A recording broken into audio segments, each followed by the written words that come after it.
I took the night shift job at Crescent Mills warehouse because it was decent money and nobody wanted it. The place had a reputation around town. A sprawling, decaying industrial beast that creaked and groaned like it was still alive. People said it was haunted, that the sounds in the walls weren't just from rats. But I never bought into the rumors. Still, the first night there, it didn't take long for me to start feeling something wrong. The warehouse stretched on like a maze of steel and concrete, shelves stacked high with boxes that hadn't been touched in years. The aisles were dark, and only a few dim lights cast long shadows over everything. I was the only one there, supposed to sit at a desk by the entrance, check the security cameras, and make rounds every couple of hours. It was dead quiet most of the night, with only the echo of my footsteps keeping me company. It was around 2 a.m. when I first heard it, a faint tapping sound, like fingers drumming on metal. It was barely audible, a strange rhythm that stopped as soon as I noticed it. I shook it off as rats or maybe pipes settling. But as I went back to my screen, the tapping started again, louder this time, like it was coming from the far corner of the warehouse. I felt a chill but forced myself to ignore it. I had a job to do. 30 minutes later, as I was doing my first round, I passed by the section where I'd heard the tapping. It was colder here. Somehow, my breath fogged up in front of me, and my flashlight felt weaker, like the dark was pressing down, swallowing it. There was nothing in the aisles, just rows of old boxes stacked neatly, covered in years of dust. But then I heard it again. This time, the tapping was accompanied by a faint whisper, words I couldn't make out, but the sound crawled over me, low and menacing. I froze, every hair on my body standing up. "Hello!" My voice sounded small and stupid in the vast emptiness. No answer, just the whisper, growing softer, slipping away. I moved forward, shining my light down every aisle, but nothing moved. I was about to turn back when I noticed something odd. One of the boxes was lying in the middle of the floor, far from the shelves. It looked ancient, the cardboard worn and discolored. My gut told me to leave it alone, but my curiosity got the better of me. I leaned down, nudging it open with my flashlight. Inside was a dusty, old photo album. I picked it up, flipping it open. The first page held a single photograph of a woman, her face half-turned, obscured by shadows, but her eyes seemed to follow me, piercing and cold. Her face was lined and pale, her mouth twisted into a tight, grim smile. Beneath her, scrawled in black ink, were the words, "I see you." A shiver ran through me. I snapped the album shut and put it back, hoping I could forget about it. But I couldn't shake the feeling that those eyes were still watching me. I forced myself to keep going with my rounds, chalking everything up to nerves, but every step felt heavier. The silence was thick, like it was pressing down on me, wrapping around me. I started to hear strange noises, a faint scraping from behind me, a low, guttural hum from somewhere above. And then the whispering came back, closer this time. It was coming from the rows of shelves on my left. I stopped, my flashlight trembling as I turned it toward the noise. Nothing, just the rows of boxes, silent and still. But as I turned to leave, I caught a glimpse of movement out of the corner of my eye. A shadow, tall and thin, slipping behind a row of boxes at the far end of the aisle. My heart pounded as I stepped forward, telling myself it was just a trick of the light. Then the lights went out. The darkness was absolute. I fumbled for my flashlight, clicking it on, but the beam was faint, barely cutting through the pitch black around me. The air felt colder, and there was a smell now, a damp, musty odor like something rotten and forgotten. My breaths came in shallow gasps as I crept forward, flashlight shaking in my grip. The whispering was all around me now, so close I could feel it on my skin, brushing against my neck, curling in my ear. I could hear words now, faint and garbled, repeating over and over. Come closer, come closer. I forced myself to move, to keep going. My footsteps echoed strangely, louder than they should have been, and with each step, the whispering grew louder, more insistent. Then I saw it, at the end of the aisle, standing just within the reach of my flashlight's beam. It was the woman from the photograph. She was tall, her skin pale and stretched tight over her bones, her hair a tangled mess that framed her face in shadow. Her eyes glinted in the dark, cold and empty, fixed on me. She didn't move, didn't blink, just stared, her mouth twisted into that same grim smile. Couldn't breathe. I felt rooted to the spot, trapped by her gaze. Then she took a step forward. I stumbled back, nearly dropping my flashlight as she moved toward me. Her head tilted slightly, her eyes unblinking. My back hit the shelves, and a box fell, crashing to the floor, but I barely noticed. All I could see was her, coming closer, her footsteps silent, her face blank, that terrible smile widening as she closed in on me. Get away! I shouted, but my voice came out weak, barely a whisper. She was right in front of me now, so close I could see the cracks in her skin, the dark shadows under her eyes, the faint smell of something sickly sweet coming off her. Her hand reached out, bony fingers stretching toward me. I don't know what came over me, but I turned and ran, tearing down the aisle, the flashlight bouncing wildly in my hand. Behind me, I heard her footsteps, slow but relentless, echoing through the aisles. The whispering was louder now, filling my head, drowning out everything else. Come closer, closer. I stumbled back to the entrance, fumbling with the keys, my hands shaking so badly I could barely keep hold of them. I felt her gaze on me, the cold, clammy sensation of her presence just inches away. I finally got the door open, bursting out into the night air, gasping, my heart pounding so hard I thought it might stop. I didn't stop running until I reached my car. As I sat there, catching my breath, I dared to look back at the warehouse.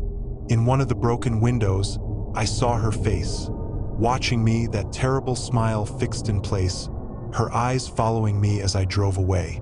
I quit that job the next day. I heard later that they found the photo album lying on my desk, open to the first page, with a new message scrawled in black ink beneath the woman's picture. She'll see you again.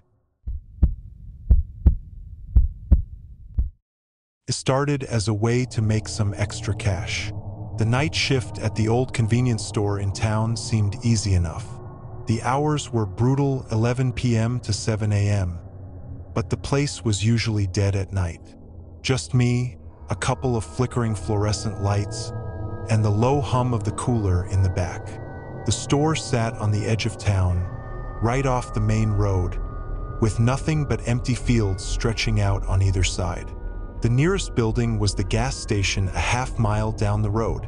It was quiet out here, too quiet sometimes, but I told myself it'd be worth it. It was a Tuesday night, about halfway through my shift. I'd already stocked the shelves, swept the floors, and organized the cigarette display. The clock ticked past 3 a.m. when the bell above the door jingled. My head snapped up out of pure reflex. I hadn't heard a car pull in, and we never got foot traffic out here. I didn't even see anyone at first. The door was wide open, just letting in the cold night air. I shivered and stepped around the counter. "Hello," I called out, the sound of my own voice bouncing around the empty aisles. No response, just the low, soft hum of the coolers, like something alive, breathing. I stepped forward, edging my way down the closest aisle, my eyes scanning the dim rows of snacks and drinks. The fluorescent lights flickered again, and in the brief second of darkness, I thought I saw something. Something small, a shadow darting across the floor. But when the light returned, there was nothing there. I rubbed my eyes, telling myself it was just my imagination. Lack of sleep, maybe, or the mind playing tricks in the quiet. But something didn't sit right. A chill had crept up my spine, the kind that tells you someone's watching.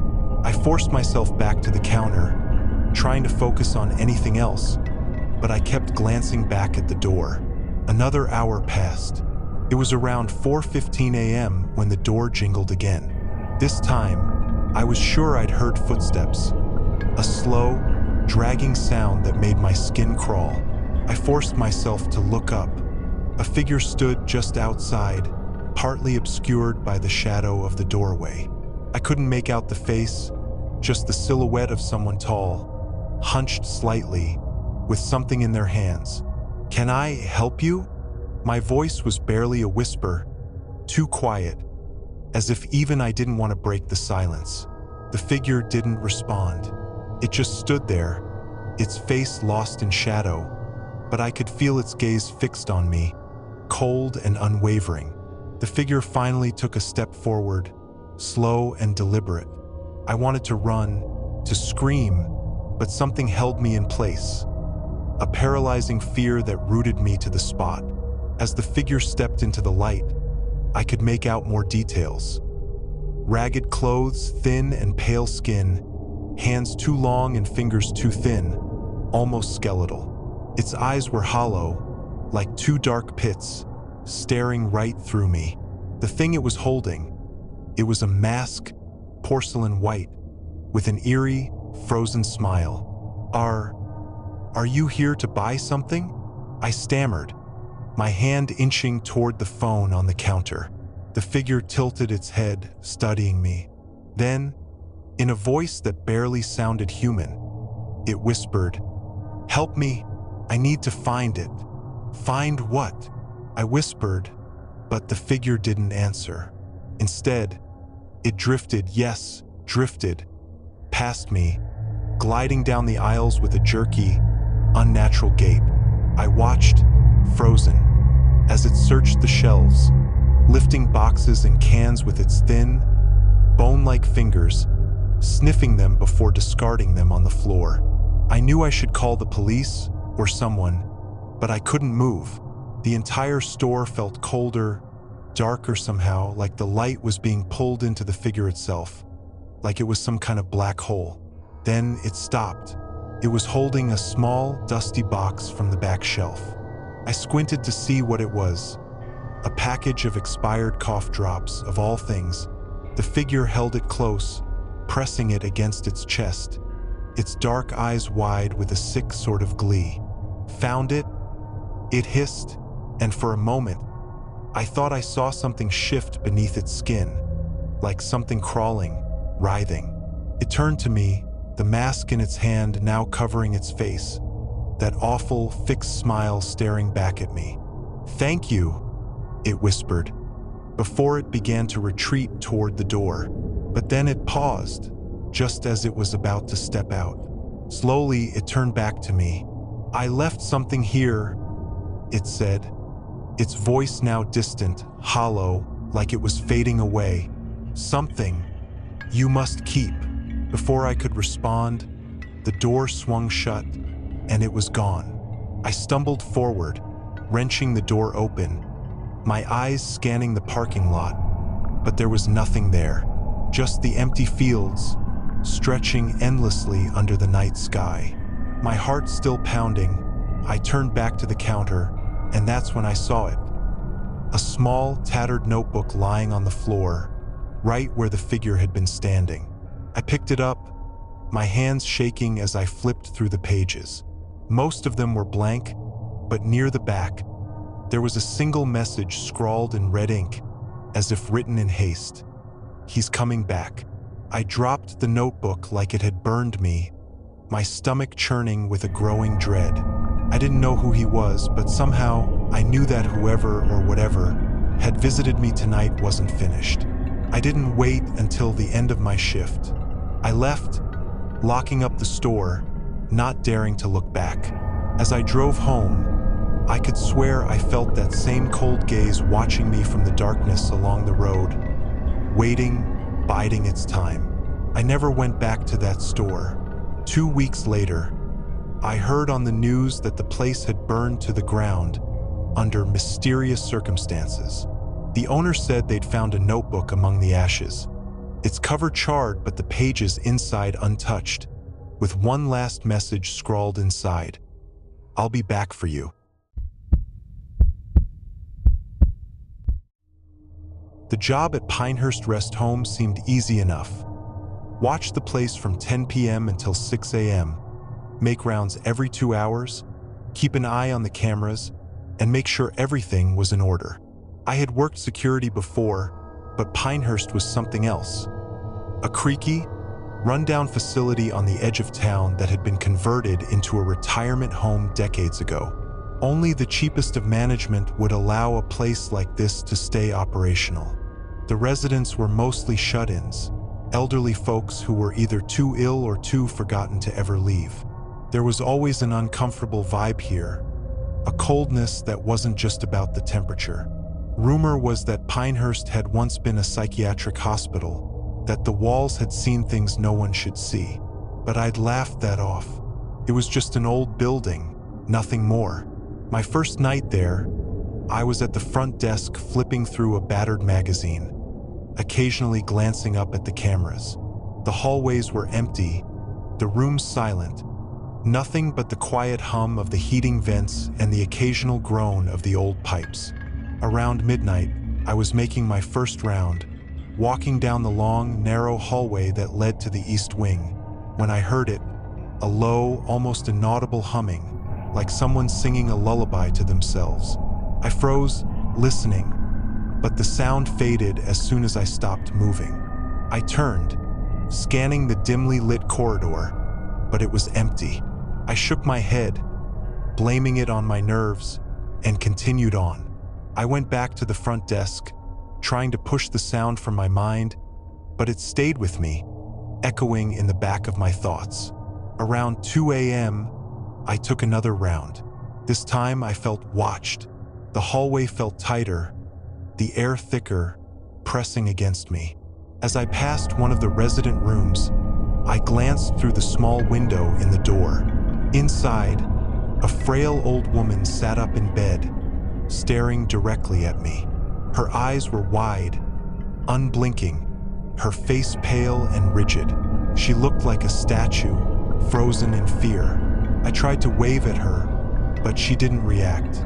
I took a step back, unnerved, but convinced myself it was just a harmless stare. Maybe she was asleep with her eyes open. A disturbing thought, but I'd seen weirder things. I kept walking, passing room after room. But then I felt it again, that feeling of being watched. I glanced into another room, and this time, an old man sat up in bed, staring at me. His face twisted in a strange, unnatural grin. His eyes followed me as I moved down the hall, even though his head didn't turn. I quickened my pace, but the feeling stayed with me, gnawing at me until I practically ran back to the front desk. I checked the cameras, but everything looked normal. Just dimly lit hallways and silent rooms. The two residents who'd been staring at me were lying down now, eyes closed. I told myself it was my mind playing tricks, trying to shake off the unease. But the strange thing was, the clock seemed to have frozen. The time still read 2:03. I stared, willing the second hand to move, but it just stayed there, frozen in place. Then the humming started again, louder this time, echoing through the empty halls. It wasn't coming from any one direction. It seemed to be everywhere, like it was woven into the walls. I grabbed my flashlight and headed back down the hall, trying to find the source. As I walked, the lights overhead began to flicker, casting strange, shifting shadows that moved and writhed along the walls. I turned a corner and stopped dead. Standing at the end of the hallway was the old woman from before. She was still in her nightgown, her face blank, eyes staring. Her mouth was moving, but no sound came out. I took a step closer, shining my flashlight at her, but the light seemed to fade as it reached her, swallowed by the darkness around her. "Ma'am," I called, my voice sounding small and far away. She didn't respond, just kept staring at me, her mouth moving, lips forming words I couldn't hear. And then, slowly, she raised a bony hand, pointing down the hallway, past me, toward the exit. Her eyes shifted, following something I couldn't see, her expression shifting to one of terror. She mouthed a word over and over again, her mouth moving in a silent scream. "Run." A chill ran down my spine. I turned and started to walk quickly back toward the front desk. But as I passed each room, I saw residents standing at their windows, staring at me. Some were pressing their faces against the glass, eyes wide with fear, mouths open in silent screams. Their hands clawed at the windows, leaving streaks of condensation as they followed me with their gaze. The clock was still frozen. The humming had turned into a low chant, rhythmic, pulsing, and I realized it was coming from the residents. Every one of them, in unison, chanting the same phrase over and over, lips moving in eerie synchronization. "Let him in." I backed away, my heart pounding. My flashlight flickered, casting long, distorted shadows across the walls. The chanting grew louder, filling the halls, pressing against me. I stumbled, nearly dropping the flashlight, and ran back to the front desk, my breath coming in gasps. I checked the cameras, hoping to see something, anything that could explain this. But the cameras had gone dark, the screens blank, except for one. The East Wing camera was still active, showing the hallway where I'd seen the woman. But she was gone now. The hallway was empty, until a dark figure appeared on the screen, standing at the far end, just barely visible in the shadows. I squinted, trying to make out the details. The figure was tall, impossibly thin, with long, spindly limbs that stretched unnaturally. It seemed to blend into the darkness, a shadow given form. And then, slowly, it began to move, its long limbs bending and twisting as it walked down the hallway, closer and closer to the camera. I backed away from the screen, my hands shaking. The chanting had stopped, replaced by a suffocating silence. I glanced toward the hallway, half expecting to see the figure coming toward me, but the hallway was empty.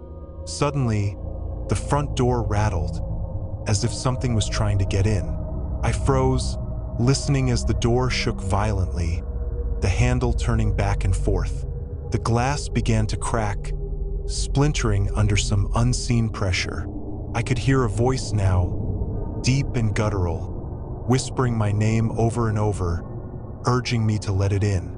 "Open the door," it growled, a voice that sounded like metal scraping against metal. "Let me in." I stumbled back, my heart racing, my mind scrambling for some way to escape. The walls felt like they were closing in, the air thick and heavy, pressing down on me. I turned and ran down the hallway, not caring where I was going, just needing to get away. As I rounded a corner, I heard footsteps behind me, slow, deliberate, echoing through the halls. I didn't look back, couldn't. I just kept running, my lungs burning, my legs shaking. I reached the end of the hallway and slammed into a door, fumbling with the handle. I glanced back just in time to see the figure rounding the corner, its eyes glowing in the darkness, a twisted smile stretching across its face. I threw the door open and stumbled outside, gasping for air. The night was cold, and the silence was deafening. I turned back to look at the building, but the windows were dark, the halls silent. No one stood at the windows. No one watched me. I never went back to Pinehurst Rest Home. I didn't quit.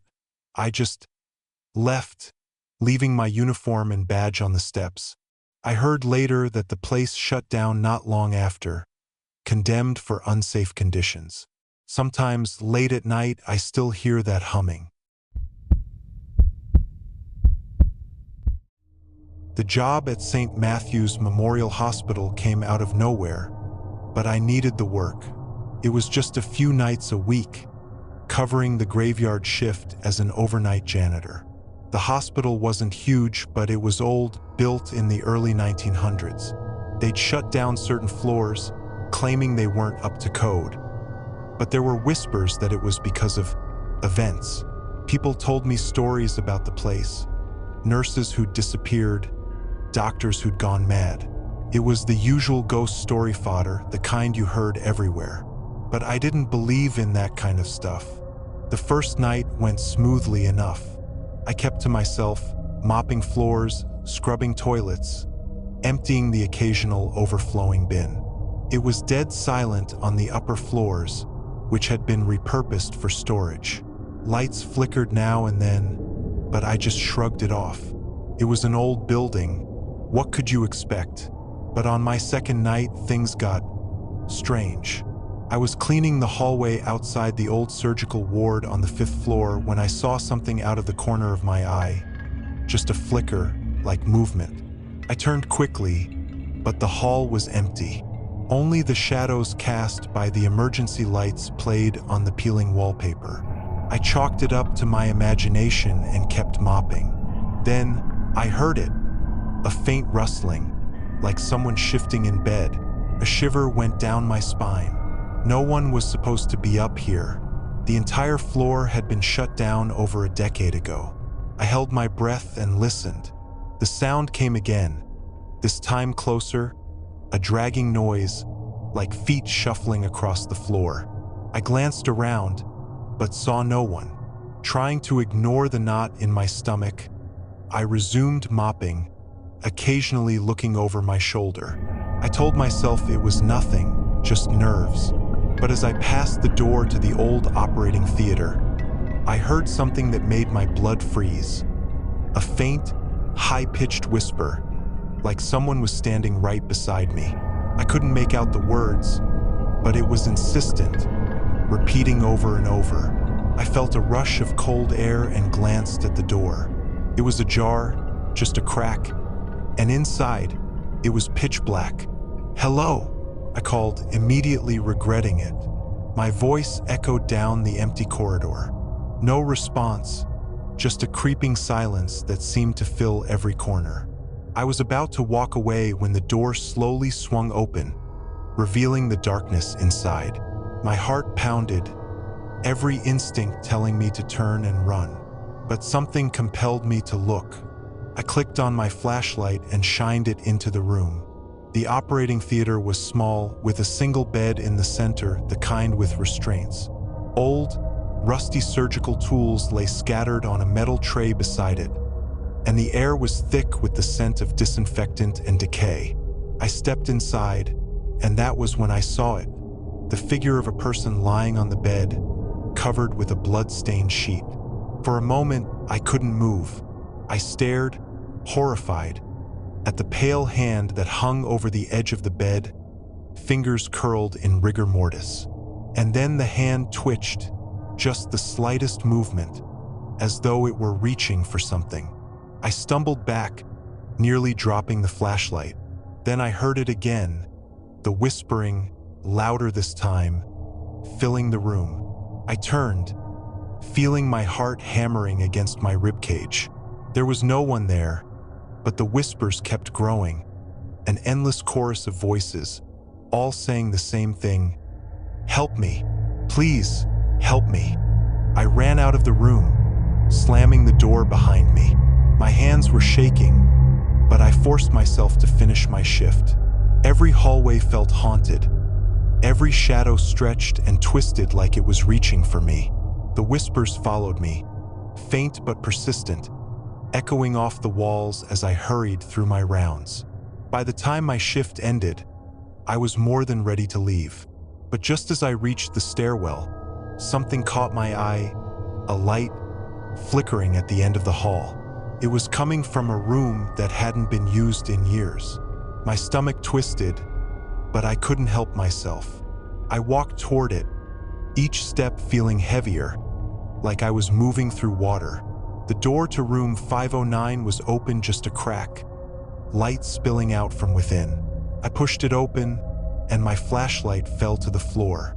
There on the bed was a woman, her face pale and gaunt, her eyes wide and vacant. She looked like she'd been lying there for days, weeks, her body stiff and cold. Her lips were moving, whispering the same phrase over and over, "Help me." I backed away, the sight burning into my mind. But as I turned to run, the door slammed shut behind me. I was trapped. The room grew colder, the air thickening until I could barely breathe. Shadows shifted along the walls, forming faces, hands, bodies writhing in agony. And then I heard it, a voice, low and guttural, coming from behind me. "You shouldn't have come here." I spun around, and there he was, a man in an old-fashioned surgeon's coat. His eyes sunken, skin sallow and tight against his bones. His fingers, long and skeletal, reached toward me, each one tipped with a needle. I screamed, banging on the door, but it wouldn't budge. The surgeon's fingers brushed against my arm, cold as death. I jerked away, desperate, clawing at the walls. Just as his fingers wrapped around my shoulder, the door burst open, and I stumbled into the hallway, gasping for air. I looked back, but the room was empty, silent. The whispers were gone, the shadows still. Shaking, I picked up my flashlight and ran down the stairs, never stopping until I was outside in the harsh, cold morning light. I quit the next day. When I told my supervisor what happened, he just nodded, as if he'd heard it all before. "That place has a history," he said, not meeting my eyes. "Most people don't last long." I never went back to St. Matthew's, but sometimes, when I'm alone at night, I still hear the whispers, faint and far away. And I know that, somewhere in the dark halls of that hospital, they're still waiting. Working the night shift at McDonald's usually felt more like a punishment than a job. Every night from 11 p.m. to 7 a.m., I found myself surrounded by the cold buzz of fluorescent lights, the smell of burnt fries, and the silence of an empty dining area. It was strange and eerie being in a place usually filled with the hum of customers and the sizzle of a grill, but the worst part was the isolation. It was just me and our ancient night manager, Gary, who barely acknowledged my existence. One Friday night, just after midnight, Gary told me he'd be stepping out for a while to take care of some business. That was unusual. Gary never left during his shift, especially not for hours. But I shrugged it off, flipping a few cold burgers while keeping an eye on the empty drive-through lane. Gary's last words to me before he left stuck in my head. "Lock up when you're done." He didn't say when he'd be back. Not 10 minutes after he left, I saw headlights in the drive-through lane. I was half relieved. Customers were rare this time of night, and I could use the company, even if it was just a car passing through. "Welcome to McDonald's. Can I take your order?" I said into the headset. Silence. I waited a few moments, staring at the screen, but nothing came through. I thought maybe they hadn't heard me, so I repeated, "Can I take your order?" More silence. Then, out of nowhere, I heard a crackling, static-filled voice. "I need help." I froze, glancing out the drive-through window, but I could only see the shadow of a vehicle at the ordering box. It wasn't moving, just idling there, headlights on, but somehow the car itself seemed wrong, like it was slouched or leaning in a way a car shouldn't. What can I get you?" I stammered, trying to keep my voice steady. Another crackle of static, followed by the same voice, this time clearer. "Please help me." A chill ran down my spine. It didn't sound like the kind of voice someone would use to place an order. It sounded desperate. Nervous laughter bubbled up in my throat, and I looked around, half expecting Gary to jump out and tell me it was a joke. But he was gone and I was alone. When I looked back at the drive-through screen, it was blank. The car was gone. No sign of headlights or anything, just an empty lane and the soft glow of streetlights. I shrugged it off, telling myself it was probably some kid messing with the mic, and went back to my routine. But just a few minutes later, I saw those same headlights pull into the drive-through lane again. This time, I braced myself. "Welcome to McDonald's," I said, trying to sound more firm. "Can I take your order?" Silence. Then, slowly, I heard the voice again. But this time, it wasn't asking for help. It was just breathing, heavy, labored breaths, like someone struggling to catch air. And something about that breathing sounded wet, like there was liquid rattling in their lungs. My skin crawled, and I leaned closer to the screen, my eyes squinting. I noticed something weird. There were faint smudges all over the screen, like greasy fingerprints pressed all around the edges. I grabbed my flashlight and walked over to the drive-through window, shining it out into the empty lane. But there was no one there. No car, no footsteps, no sign of anything except for the faint chill in the air. I backed up, telling myself I was just imagining things. I walked back inside, locked the door, and went back to the kitchen. I was on edge, glancing at the monitor every few seconds. And then I heard it, the chime that goes off when someone steps up to the front counter. I spun around, expecting to see someone at the register. But there was no one there. The chime went off again, and then again until it was ringing continuously, almost like an alarm. I looked at the door. It was locked. There was no way anyone could have come inside. And yet, as I stared at the counter, I saw the faintest outline of something. A shape, a figure standing just beyond the counter, barely visible in the dim light. "Hello," I called, my voice trembling. The figure didn't move. It just stood there, a dark, blurry shadow in the middle of the restaurant. And then I saw it. A pair of glinting eyes, red and dull, staring at me from across the counter. The air grew thick, and an overwhelming stench filled my nose. Rotting meat and something sour, something stale, like old fryer grease left out for days. I gagged, stepping back, clutching the counter.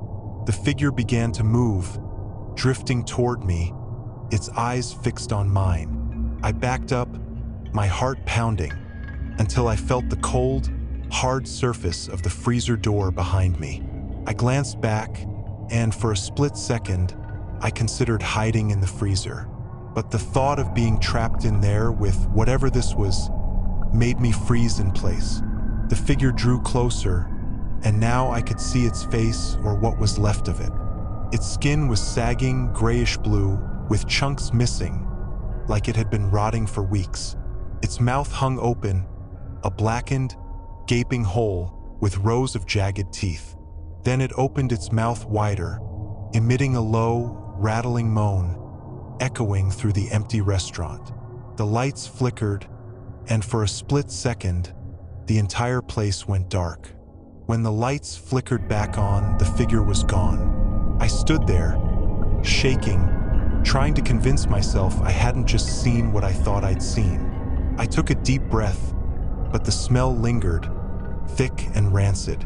I was just about to turn around and head back to the register when I heard something else. A whisper, right beside my ear. "I need help." I spun around, but no one was there.